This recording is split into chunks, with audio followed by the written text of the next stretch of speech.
This is the story of Handley Page Hampden, Mark 1 P1260, and the crew of 7th Squadron Royal Air Force.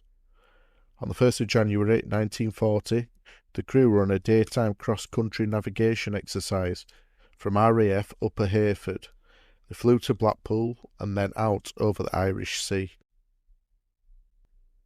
The weather over the sea was poor, and the crew became lost in low cloud and snow. Corporal Ted Brightmore was in the process of winding out the trailing aerial so the crew could make contact with the RAF station to get a fix on their location, when the aircraft ploughed into the mist-shrouded summit of Snaefell at 2,036 feet, the highest point on the Isle of Man, and burst into flames. As the rapidly disintegrating aircraft bounced down the mountainside, Brightmore was miraculously tossed out before the aircraft exploded, but received fairly serious burns.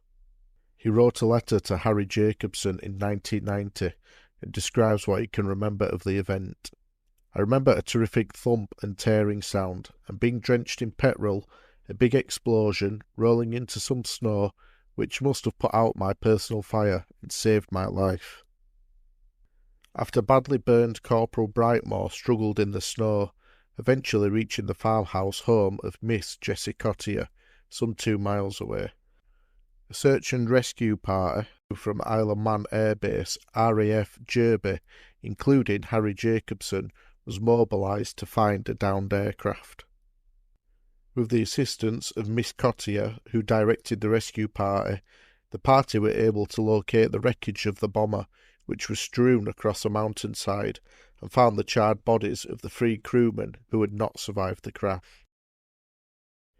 Some weeks later, while Harry Jacobson was recuperating in the camp sick bay from pneumonia he contracted that night, Ted Brightmore was brought in and placed in the bed next to him.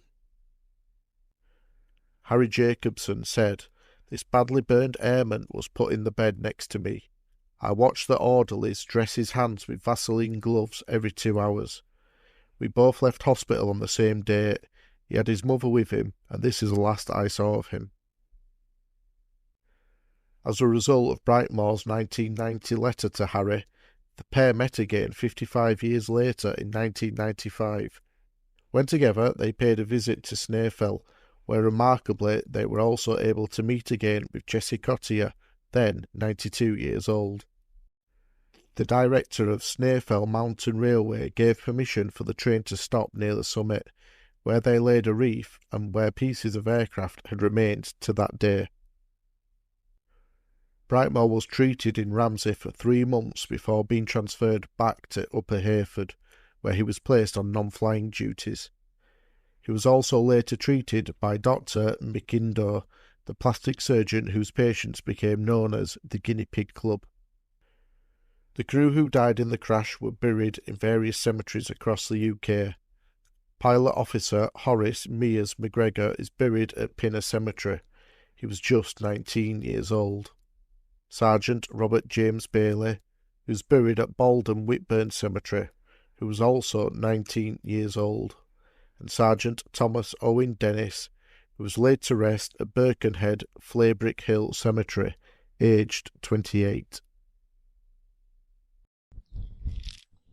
If you like listening to the stories of the history of those who came before, then please give the video a like and subscribe to keep updated about future videos of the history of those who came before.